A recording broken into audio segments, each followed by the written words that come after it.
Okay. Okay, yun. Pause kasi ako, kaya gamit ako ng mic. Okay, so good morning po sa lahat at sa mga naka-join sa Google Meet, no? Kami natin naka-join. So, ngayong umaga ay nagpapasalamat tayo sa Diyos dahil sa kabila ng maulan dito sa Cavite, siguro sa ibang lugar din, ay narito tayo upang magbigay ng luwalhati sa Diyos. So, ngayong umaga ay focus po tayo sa pag-aaral ng mga salita ng Panginoon. Tayo po ay mag-aaral upang tayo po ay maka-encourage para magpatuloy sa spiritual na buhay. So, tayo ay tumayo at tayo po ay magbasa ng Biblia.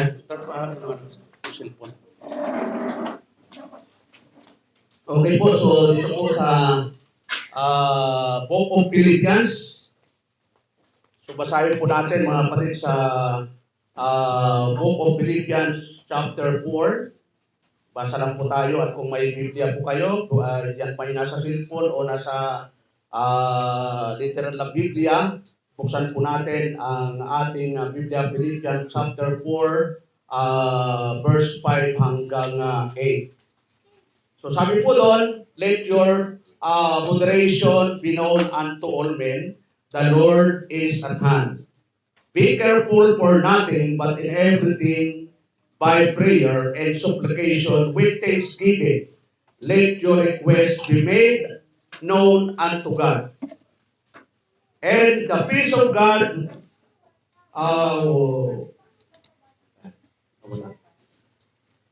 and the peace of God which passeth all understanding shall keep your hearts and minds through Christ. And finally, brethren, whatsoever things are true, whatsoever things are honest, whatsoever things are just, whatsoever things are pure, whatsoever things are lovely, whatsoever things are of good report, if there be any virtue, and if there be any praise, think on these things. So, Diyos po ang magpala sa pagbabasa ng buhay at makapangyarihan sa realita ng Diyos. Tayo po'y manalangin ng mga makapangyarihan sa lahat. Salamat o Diyos sa umagang ito sa isang pagkakataon muli na kami po ay narito upang kami po ay aming parangalan at bigyan ng kalwalhatian sa aming mga buhay. Salamat o Diyos sa taway pangunahan mo po ang bawat isa sa amin na kami po ay mayroong magpapakumbaba na matanggap namin anuman po ang mga salitang aming marinig ngayon sa pamamagitan ng mga salita mo. Salamat o Diyos at lahat po ito dalangin namin sa pangalan ni Jesus. Amen and amen. So, tayo po yung mga kumpuna, kapatid, at ngayong umaga, ang pamagat po na ang ating pag-aaralan ay why do we experience anxiety in our lives? Yun. Bakit nga ba tayo nakakaranas ng mga dalahin o mga stress sa buhay? No? So, pag sinabing anxiety, ano ba sa atin yung anxiety? Sabi doon, anxiety is a tool the evil one uses to distract us from our true purpose here. Yun. Sinidistract tayo ng ating kalaban kapag mayroon tayong anxiety. So yung anxiety, ito po ay is the sin of distracting the promises of the power of God. Ito yung kasalanan. Kasalanan pala yung magkaroon ng anxiety. Kasalanan pala yung parang nag-aalala ka, nangangamba ka. So kasalanan po pa talaga yon. Bakit to? Sabi doon, is the sin of distracting. Yon, the promises. Sa dami ng promises ng Diyos, ang mga anxiety, yan po ang nagbibigay distraction sa atin para mawala tayo sa focus sa mga promises ng Diyos. So kung titignan po natin doon sa introductory ng ating kapatid na Apostol ng Pablo sa mga mananampalataya sa Pilipos. So ang iglesia po ng Pilipos, ito po ay sinulatan ng ating kapatid ng Pablo para po sila ay ma-encourage.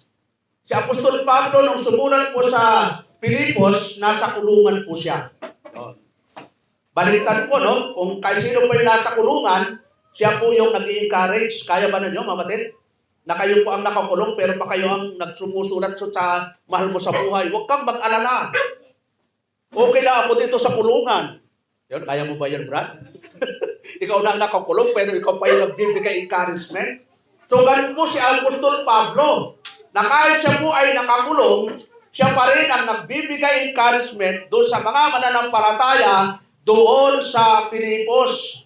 Kaya ang sabi niya sa verse 1, "Therefore, my brethren, dearly beloved, and long for my joy and crown, so stand fast in the Lord, my dearly beloved." So ito yung encouragement ng ating kapatid na Apostol na Pablo sa mga mananampalataya doon po sa Filipos.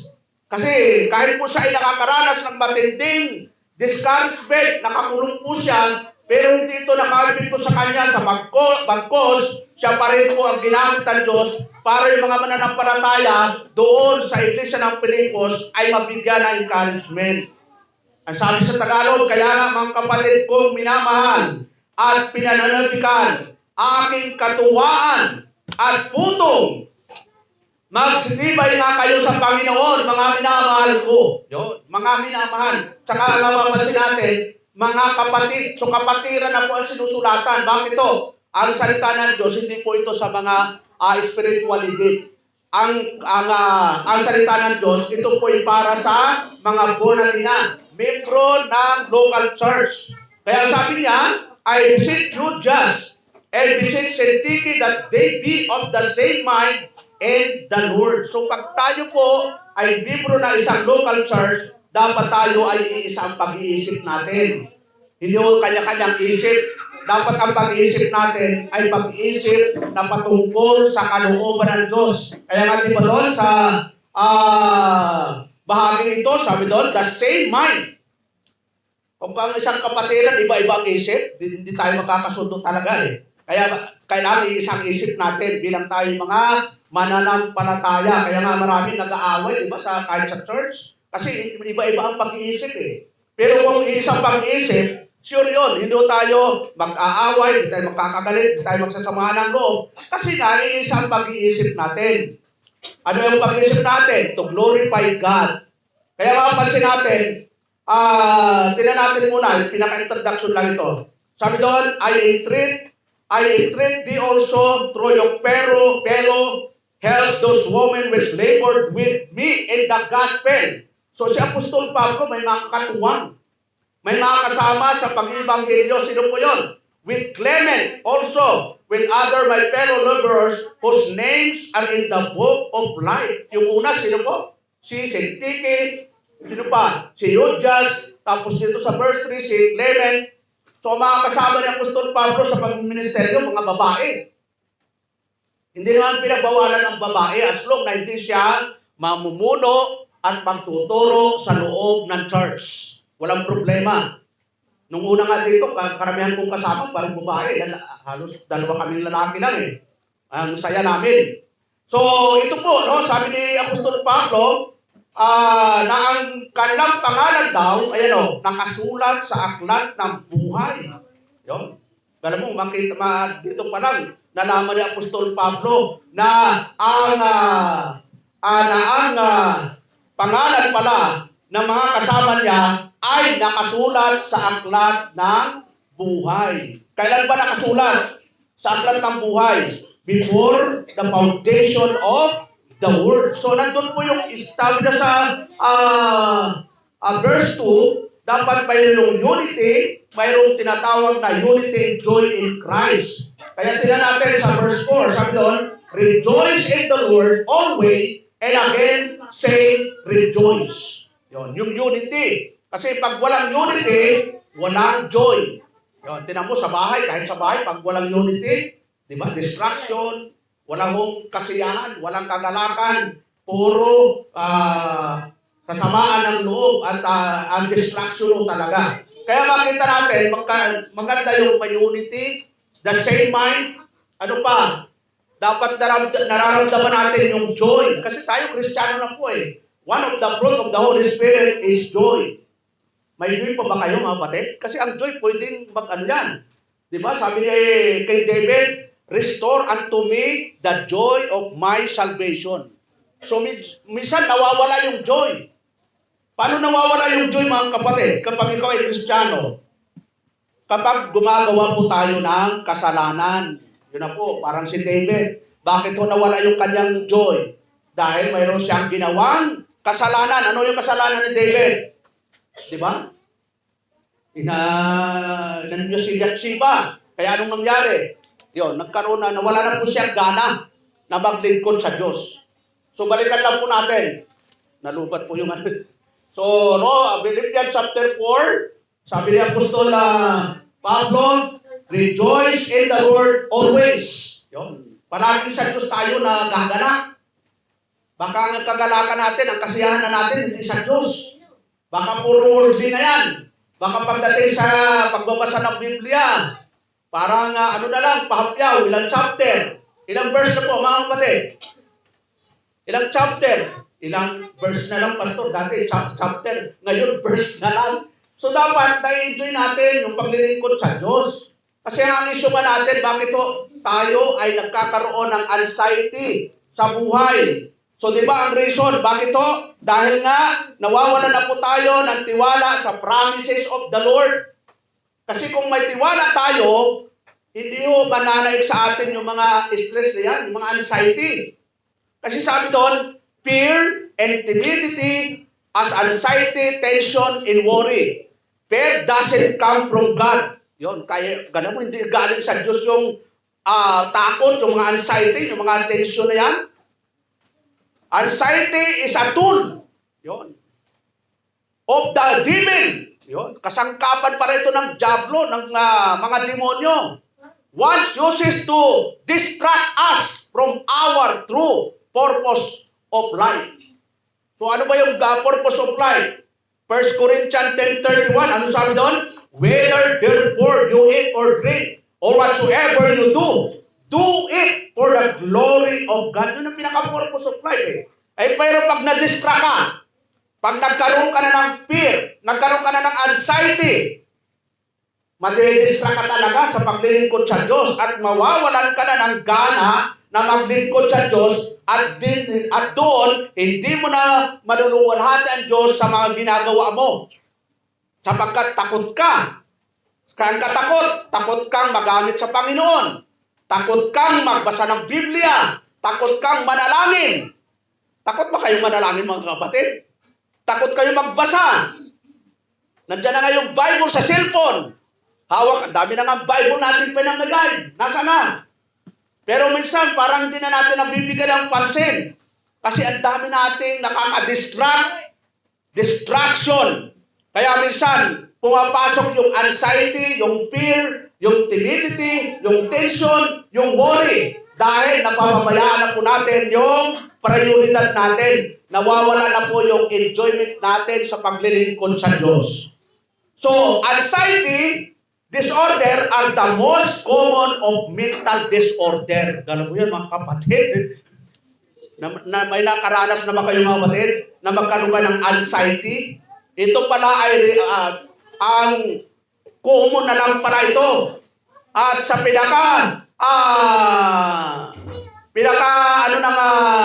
statistics, no? 30% of adults are affected. 30% lalaki at babae apektado ng anxiety. Ano yung anxiety sa Tagalog? English kasi yung anxiety. Alalahanin. Yon. Mga, ano mababaw ng alalahanin? Pagkabalisa.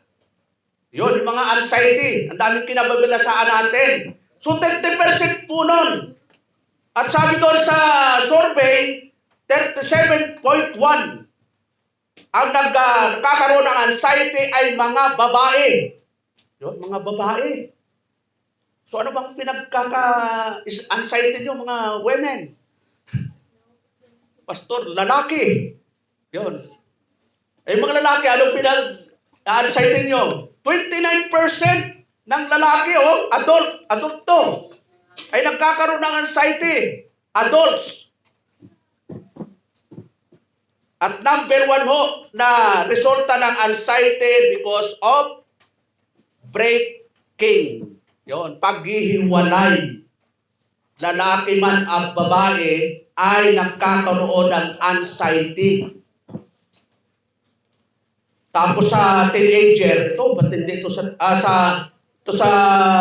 pataas ng pataas ang kaso ng anxiety, mga kapatid, sa adults.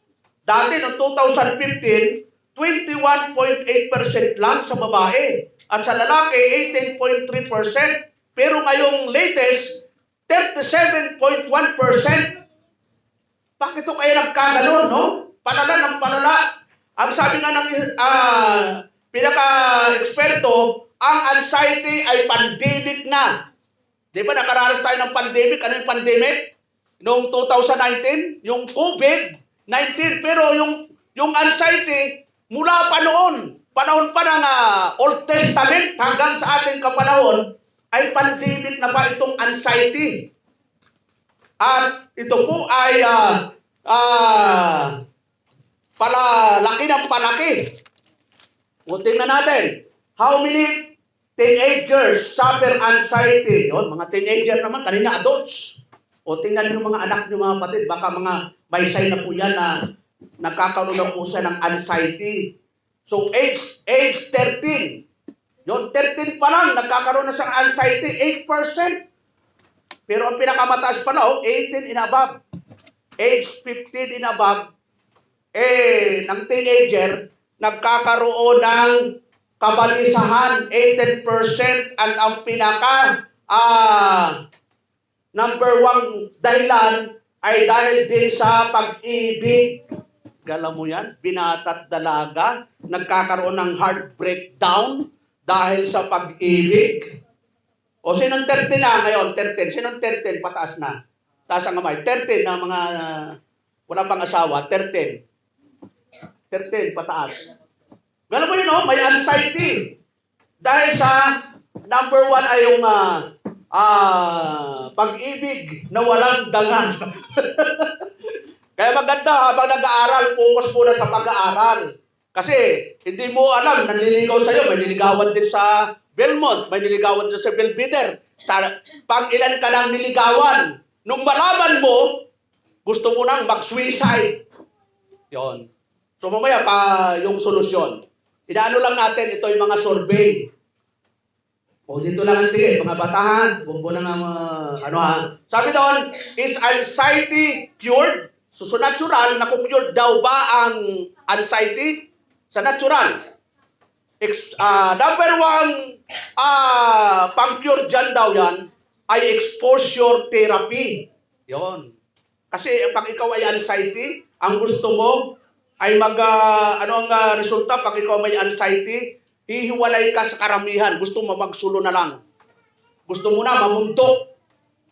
Gusto mo na doon sa Mount Apo, Mount Everest, doon ka na sa tuktok.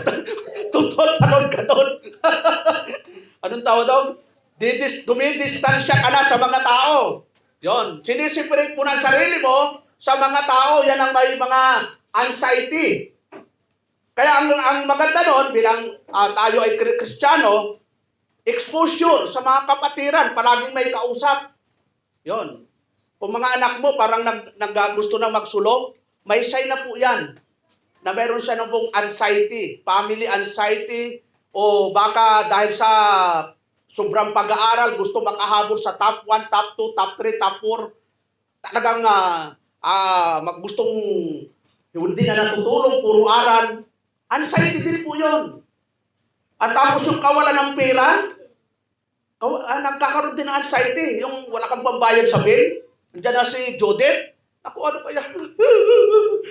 Anxiety. Mamaya ka, ilang buwan ka na hindi nakabayad. Yun. Palaki ng palaki yung Brad. Hanggang pagdating nandiyan na si yung Meralco, kinakabahan ka na, Brad. Parang may pubya ka na. So may sign niya na may anxiety na po yan. So sa sunod, lalawakan po natin. So sabi doon, kailangan din yung attention theory, attention doon sa mayroong anxiety. Yon.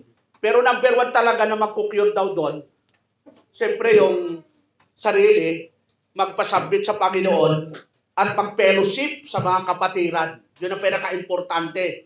Kasi, ganun ho talaga na, kumbaga, yung opening yung anxiety, nakita na ng kalaban eh. Pag nakapasok na po siya, ang hirap mga makyur yan. Ang hirap makyur. Kaya kailangan, may symptoms pa lang, talagang yung number 1, exposure therapy, maresita na. Yon. Aliyo, yung mga anak natin, naku, parang gusto na magsulong. Pagdating sa bahay, punta agad sa kwarto, kulong. Nakalak pa ang pinto pag kinakatok mo eh. Anak, kakain na. Huwag mo istorbahin, mami! Huwag mo naku, may sign na po yan.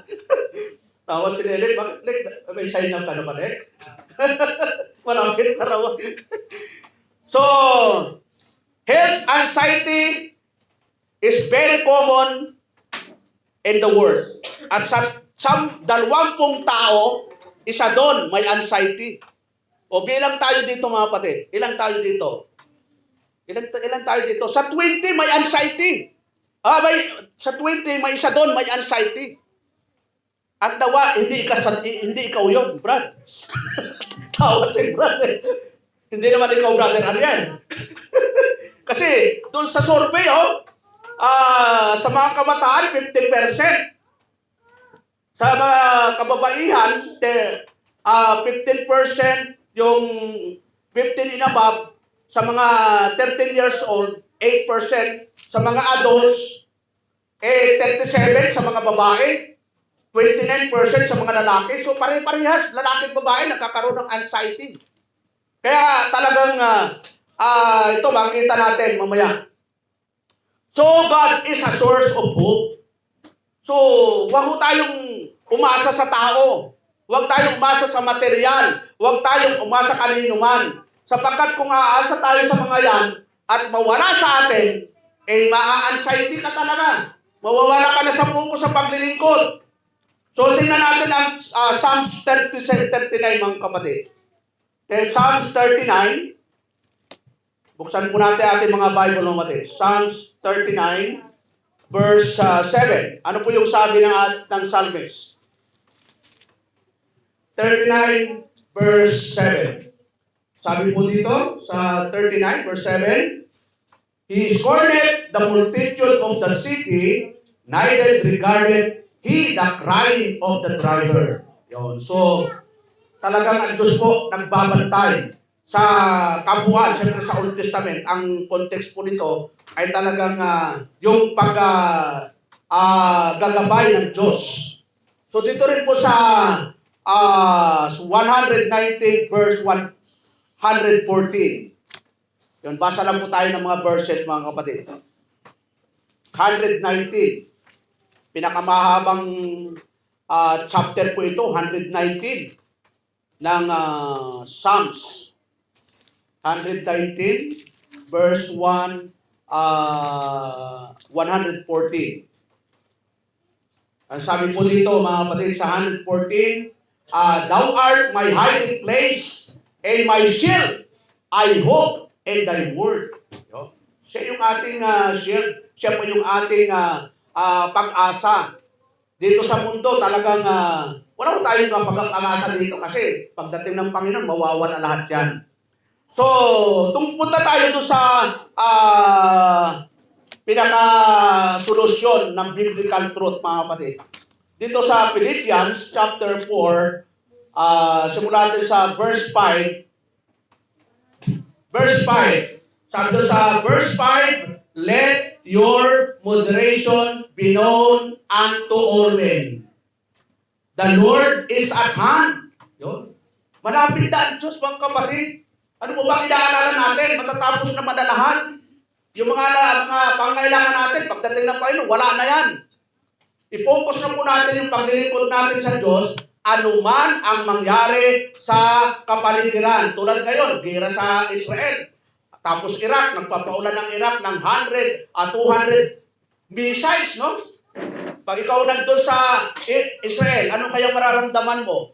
So, bilang Kristiyano, siyempre, meron tayong kaba pag nandun ka. Pero, sabi ni Apostol Pablo sa mga mananampalataya sa Pilipos, be careful for nothing, but in everything, by prayer and supplication, with thanksgiving, let your requests be made known unto God. Verse 7, and the peace of God, which passeth all understanding, shall keep your hearts and minds through Christ Jesus. So, ano sabi doon? Be careful po natin. Huwag ka mag-alala sa lahat. Ano lang dapat gawin natin? But in everything, by prayer and supplication. So, mag-pray lang tayo. Ano pa? Magpasalamat. Thanksgiving. Kahit naman ano mangyari, kahit ano mo, ay naku, bumabagyo ng pastor, lumilid doon, gumigira na, lahat yun ay klase ng kalamidad. Pero, isa lang ang payo ng Biblia, be careful for nothing, but in everything by prayer. So, kailangan natin mag-pray, mga kapatid. Sama-sama tayong manalangin na yung anumang mga sakuna na dumating, iiwas po tayo ng Diyos. Sapagkat siya lang naman talaga ang makakapag-ingat po sa atin sa lahat ng uri ng kapahamakan. Ano pa yung sabi doon to sa verse 8? Finally, brethren, ito, para makaiwas po tayo sa mga anxiety. Whatsoever things are true. Yun, palagi mong isipin, ano ba yung totoo? So, palagi ka nagbabasa ng Biblia. Kapag isipin mo yung mga negative, nako, isang araw talaga mabablock na yung mental ano mo. Kasi nga, ang pinapaisip sa atin ng Diyos, ano po yun? Finally, brethren, whatsoever things are true. Yung totoo, ang iisipin natin, ay ano ba yung totoo? Yung sinabi ba ng kapitbahay mo, totoo? Yung bang nababasa mo sa Facebook?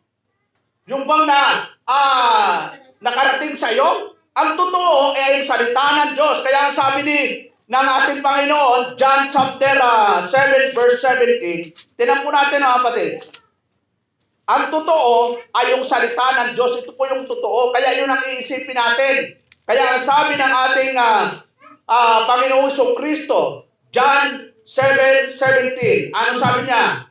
If any man will do his will, he shall know the doctrine, whether it be God or whether I speak myself. So doon po tayo sa 17:17 pa pala. 17 verse 17. Sabi mo doon, sanctify them through thy truth. Yun. Thy word is truth. So ito pala yung katotohanan. Ang salita ng Diyos. Ito yung dapat nasa isip po natin, mga kapatid. Kaya nga sabi ng Joshua 1:8, bakit ito pinapa-meditate yung Word of God, mga kapatid? Joshua. Tingnan po natin ang Biblia, mga kapatid. Joshua chapter 1. Ano po yung sabi doon? Joshua? Chapter 1. Verse 8. Sabi doon, the book of the law shall not depart out of thy mouth, but thou shalt meditate therein day and night, that thou mayest observe to do according to all that is written therein. For then thou shalt make thy way prosperous, and then thou shalt have good success. Ito yung pinapaisip. Ito yung bago ka matulog, iniisip mo yung Word of God, binimeditate mo. Pag sinabing meditate, talagang, yun ang laman ng isip mo. Hindi bago matulog, ang laman ng isip mo ay yung girlfriend, yung boyfriend. Kumain na kaya siya? Buhay pa kaya siya? Saan natamaan siya ng kid?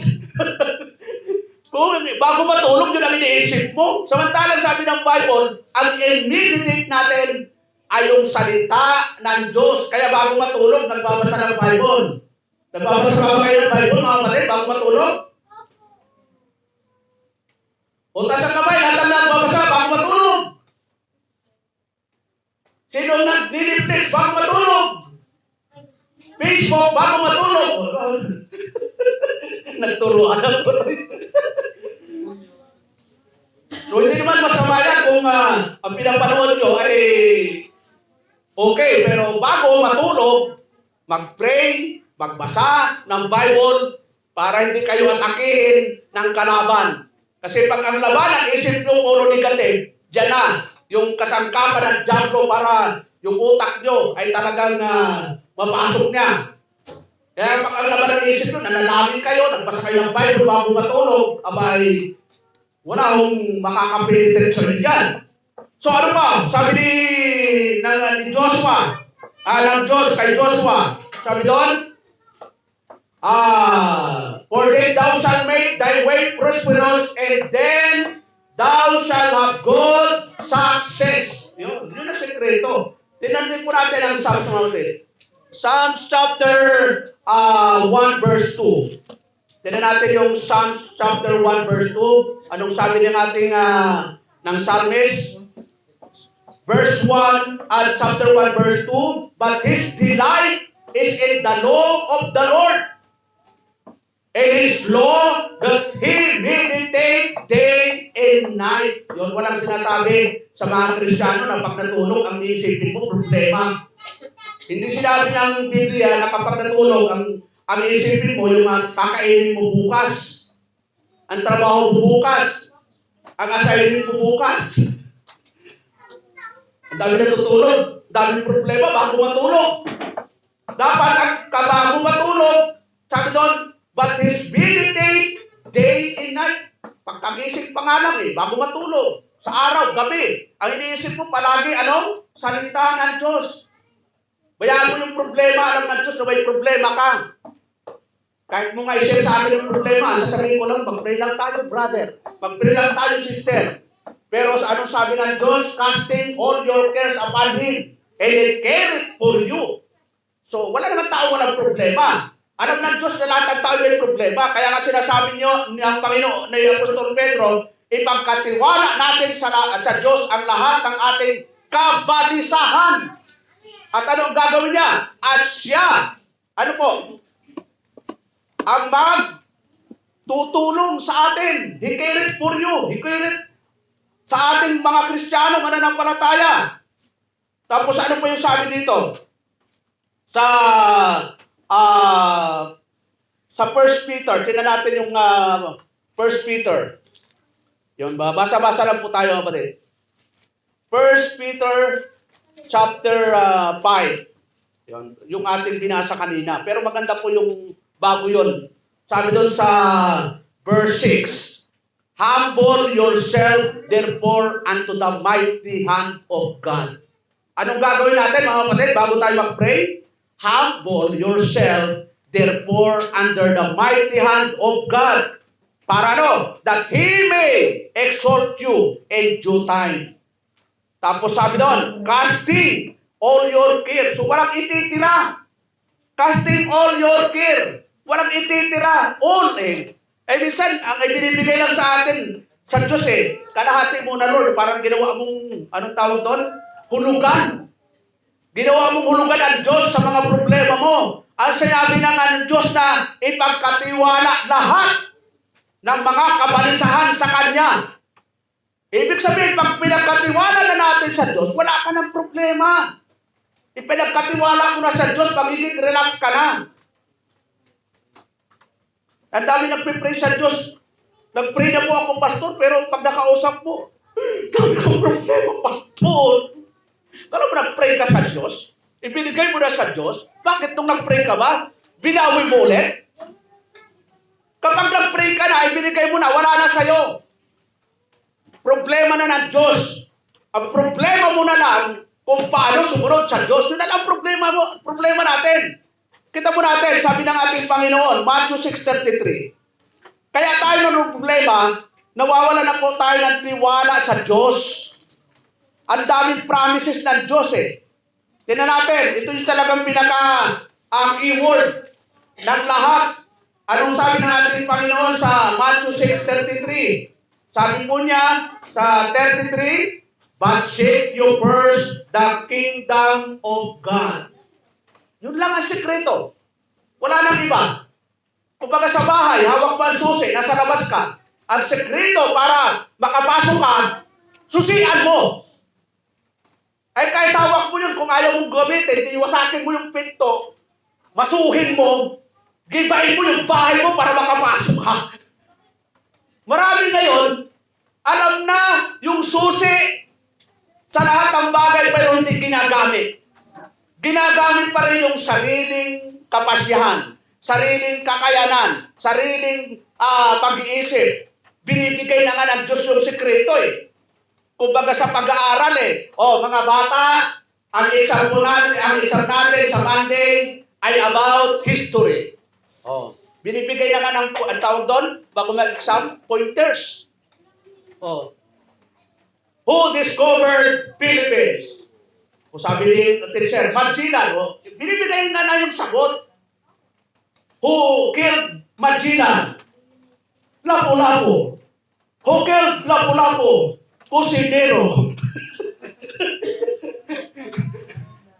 Kumbaga diba sa atin, sir, mayroong binibigay ng pointers yan eh.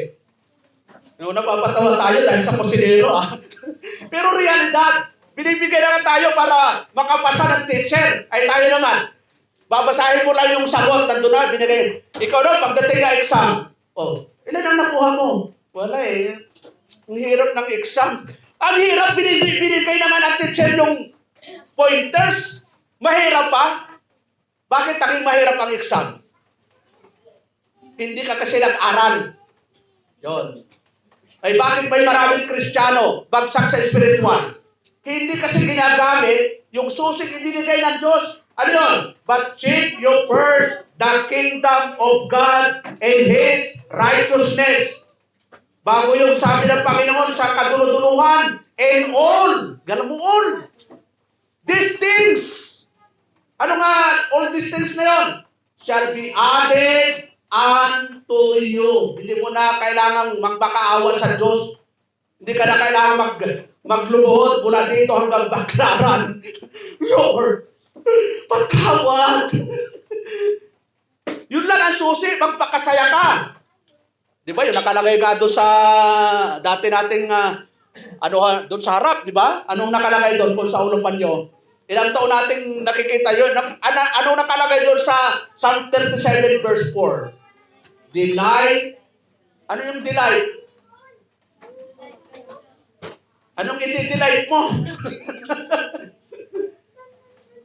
Magpakaligaya sa paglilingkod sa Diyos at ibibigay ng Diyos. Gano'n mo yun? Ano ang susi para ibigay? Magpapakaligaya. Eh kung malungkot ka, lupay-pay ka, pagdating ng Sabado, dadalo ba ako? Hindi. Parang, sino bang masusunod? Sa pagdalo, ikaw ang Diyos. Sabi ng Diyos, huwag kakaligtaan ang pagdalo. Sino masusunod sa pagdalo? Ikaw ang Diyos. Ang Diyos, sabi na nga ang Diyos, huwag kakaligtaan ay kinaligtaan mo. Di kinalaban mo ang Diyos. Sinabi na nga huwag kakaligtaan eh. So yun lang mga kapatid, napakasimple lang. Kaya para mawala yung anxiety sa atin, yung stress, magtiwala po tayo sa Diyos. Na siya po yung may dalang ng langit at lupa. Yung problema mo, gano'n ba kalaki ang problema mo? Kasing laki ba ng bituin yan? Kasing laki ba ng buwan yan? Kasing laki ba ng araw yan? Para hindi tayo magtiwala sa Diyos? Ay nagawa nga ng Diyos yung langit at lupa. Sakit lang ng ngipin mo, parang di ka na ayaw ko mag-charge. Ang sakit ng ngipin ko. Isang taon na ito. Para masolusyonan ang sakit ng ngipin, anong gagawin mo? Ipabunot mo na yan. So, ang dami natin complaint, daming dahilan sa paglilingkod sa Diyos. So, kailangan, ano ang sabi? Balikan lang po natin yung Philippians. Sabi doon sa Philippians, tingnan natin. Balik tayo sa Philippians, kapatid. Philippians chapter 4. Yan, bago tayo magtapos. Marami tayo magtapos, kapatid. Philippians chapter 4. Yan. Kadikit-dikit na kasi ang Bible eh. Tulad ng mga electronics, ang pindot, nandyan agad, ano? Nalubat kasi yung ano eh. So, Philippians chapter 4, verse 9, sabi doon, those things which are you both learn and receive and heard and say in me, do, and the God of peace shall be with you. So, ang gagawin lang natin, ang mga itinuro ng Panginoon, anong gagawin natin? Sabi doon, sa verse 9, sabi doon, both learn and receive and heard and see in me, do. Gawin lang. And the God of peace shall be with you. Gawin lang natin ano yung natutunan natin, i-apply natin sa ating buhay. Ano pa? Verse 10, but I rejoice in the Lord greatly that now at the last your care of me, that glories again wherein you were also careful, but you lack opportunity. So ito yung maganda mga kapatid, na itong Philippian Church, sila yung tumulong kay Apostol Pablo sa pagmiministeryo. Yun, verse 11, not that I speak, I respect you of one I have learned, and whatsoever state I am therewith to be content. Yun, matuto tayo makontento mga kapatid. Kung ano yung blessing na ibinigay ngayon, pasalamat tayo sa Diyos. Lord, salamat. Salamat God sa binigkalong kong blessing. Kung ano mang ibigay sa atin, pasalamat palagi po tayo. Ano ba? Verse 12, I know both how to be abased and I know how to abound everywhere. And all things I have instructed both to the full and to be hungry, both to abound and to suffer need. Tapos sa 13, I can do all things through Christ which strengthens me. So, hindi natin talaga ito magawa pag hindi tayo dahil sa Panginoon na nagbibigay sa atin ng kalakasan. Verse 14, notwithstanding you have will done that you did communicate with my affliction. Yon, nakikibahagi po yung mga mananampalataya sa Pilipos sa mga dalahin ni Apostol Pablo. Yon, yun ang kailangan po din natin na yung mga nangunguna sa church ay damayan naman natin sa kalungkutan nila. Akala natin yung pastor ligtas po sa anxiety. Ang dami ngayong pastor nakakaranas din ng anxiety. Di ba nyo alam na pag hindi kayo dumalo, isipin din ng pastor, bakit wala si brother? Nasaan ka na, brother? Kasi alam ng pastor kung sino ang nakaupo dyan pag wala ka, nasaan kaya? Wala naman tayong 100 para hindi makita na. Ilan lang tayo tapos sa absent ka pa. Di ba? Dapat pag ito mga kapatid, encourage ko sa inyo. Pag mag-a-absent kayo, mag-message kayo. Pastor, di po ako makadalo. Nanganak po yung kalabaw. Dapat, ikaw bang, bakit pag nanganak kalabaw, ano bang parte mo doon? Tapos sunod lang po, pastor, di ako makadalo. Nanganak. Ano nung nanganak na naman? Konting message lang sa pastor, mga kapatid. Yun. Para maramdaman ko naman na mahal niyo ako. Para hindi ko na maramdaman Wala man lang, hello pastor, hindi ako makakadalo. Kaya hinahanap ko na sana kayo si brother, si sister. Dapat mag-message man lang tayo mga kapatid. Yun lang, masaya na po ang mga lingkod ng Diyos na maramdaman. Pastor, di na po ako makapagbigay. Wala na akong trabaho. So, mag-visit lang po kayo kung ano man ang makapagbibigay encouragement. Dadamayan po natin ang lingkod ng Diyos. Di naman ako tatagal dito sa mundo. Maaaring iba na yung magpastor dito sa takdang panahon. Pero ito encourage ko sa inyo. Sino man ang maging susunod na pastor dito, damayan po niyo mga kapatid. Dahil hindi naman yan Superman ang pastor. Ang totoo nun, lahat ng problema nyo, na-absorb po ng pastor.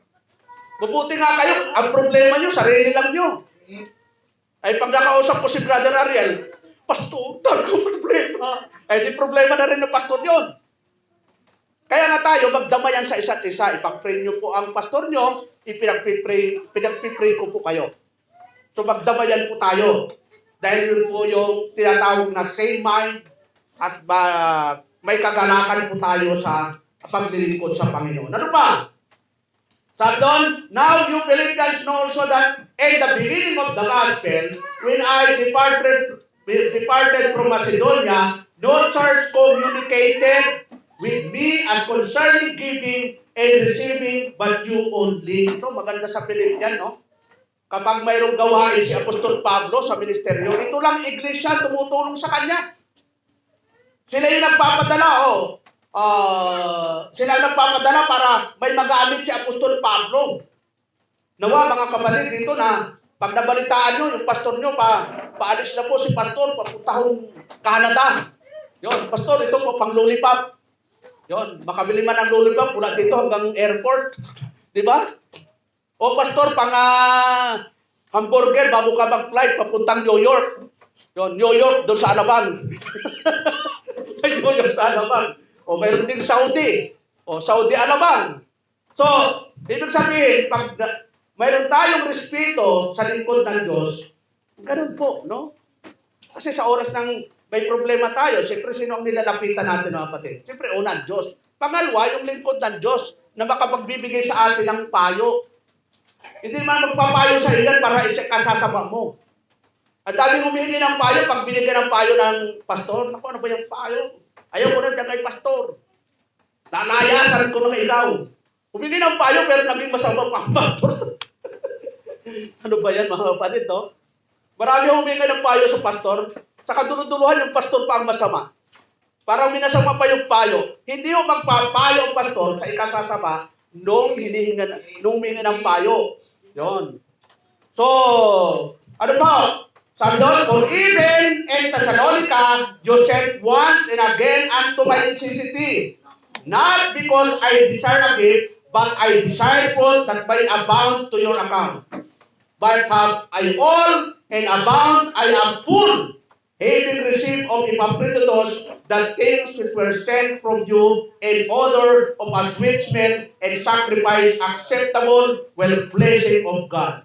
Ito, verse 5:19. But my God, yun, sabihin ka natin mga kapatid, but my God, sabihin natin mga kapatid, but my God shall supply all your need according to His riches and glory by Christ Jesus. Kaya bang isupply ng Diyos lahat ng pangailangan natin, mga kapatid? Kaya. Siya nga may-ari ng langit at lupa eh. Hindi si Henry siya, hindi si Gokong Wei. Ang Diyos ang may-ari ng langit at lupa. Yung buhay natin, siya rin may-ari. Kaya ka may mata, binigyan ka ng Diyos ng mata, ilong, bibig. O, sino ang nag-forma sa atin? Ang Diyos. Yung mga nanay, tatay, sino nagbigay ng anak sa atin? Ang Diyos din. Ang daming tao gusto magkaanak, hindi nagkakaanak. Yun namang ayaw magkaanak, ayaw na magkaanak, abay, anak lang anak pa rin. Kasi ang Diyos, siya ang sovereign God. Siya ang nagbibigay ng anak, siya rin ang pipigil kung ilan na yung magiging anak mo. Siyempre, sa mga nagsasabing mag-control ka naman. Yun. Ang dami nga hindi nagko-control. Hindi naman nagkakaanak. Control ng control, nagkakaanak. So, ano yung makikita natin ito, mga kapatid? Sa buhay mo natin, lahat po ay posible kapag tayo po ay sumusunod sa Diyos. Sabi doon, but thy God shall supply all your need according to His riches and glory by Christ Jesus. So, reviewin lang natin mga kapatid. Sa yung ating pinag-aralan ngayong umaga.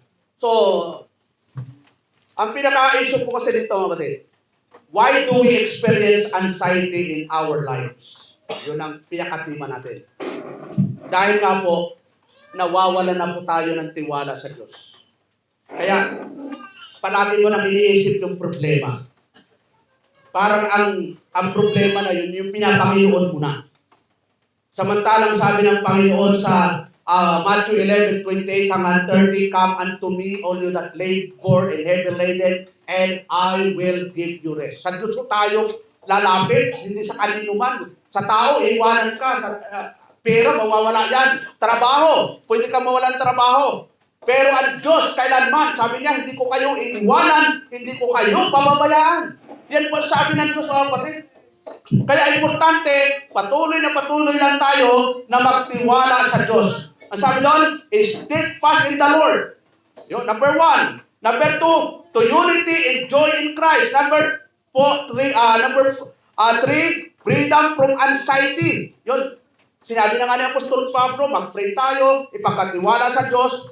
Tapos, doon sa sunod, yung tinatawag pong to to live in Christian virtue. Kung anong iisipin natin. Tapos ano po? To follow apostolic example. Binigay na nga yung example ng mga apostol.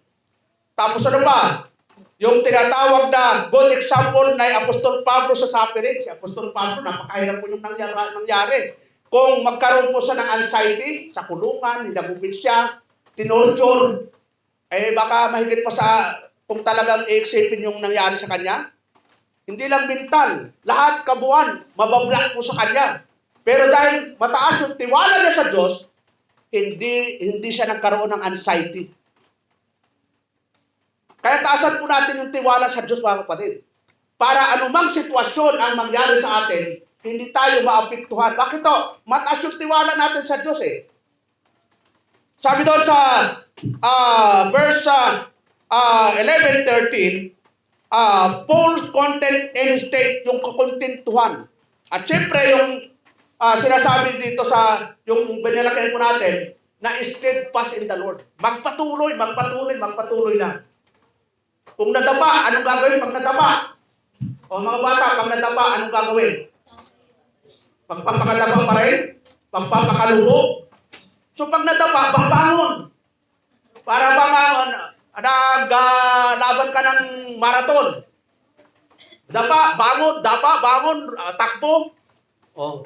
Huwag natin gayahin si Cuneo. Yung kwento ni Cuneo at ni Pagong. Di ba, nagkarera sila? Sinong nauna? Si Cuneo, si Pagong. Bakit? Anong nangyari kay Cuneo? Natulog. Alam ng mga bata yan. Huwag kayo, huwag patulog-tulog. Huwag kayo mga Kristiyano, huwag kayo patulog-tulog kapag gawain ng Panginoon. Tuloy-tuloy lang. Kita mo si Pagong, kahit mabagal. Nakarating sa finish line. Bakit to? Hindi niya, yung discourage. Alam mo na, napaka-discourage na sa kanya dahil wala siyang kakayanang tapatan sino yun? Si Cuneo. Ito naman si Cuneo, nagbatas na. Muna ako matutulog, mabagal yan. So, nung nakatulog, naginip pa, nakita niya, malapit na sa finish line si Pagong. So tayo, hindi naman tayo ganun. Pero as a Christian, magpatuloy lang tayo, steadfast talaga. Yung mga discouragement, left and right, front and back, huwag mong papansinin yan. Ang tingnan natin, sabi ng Hebrew chapter 12 verse 2, looking unto Jesus, the author and the finisher of our faith. Doon ka lang titingin. Huwag kang titingin sa asawa mo. Huwag kang titingin sa anak mo. Huwag kang titingin sa magulang mo. Huwag kang titingin sa pastor mo. Huwag kang titingin sa tao at sa mga material. Titingin ka lang sa ating Panginoon na siya lang talaga ang author and finisher of our faith. So yun lang po mga at tayo po tumayo at tayo po manalangin. Salamat po Diyos sa umagang ito, sa iyong kabutihan, sa iyong biyaya. Salamat po din sa pagkakataon na kami po ay nagkaroon ng encouragement na magpatuloy na maglingkod sa iyo. Nawa ang mga alalahanin namin, mga anxiety, stress, mga problema, ay ito po hindi magresulta sa amin upang kami po malayo sa iyo. Bangkos, ang mga dalayan namin ito ay maibigay namin sa iyo. Salamat po Diyos sa umaga ito, sa mga natitira pa po ng oras, kayo po ang manguna at gumabay sa pangalan ni Jesus. Amen. Amen. Lek, pakanta ka nga, Lek. Ikaw ulit magpakanta.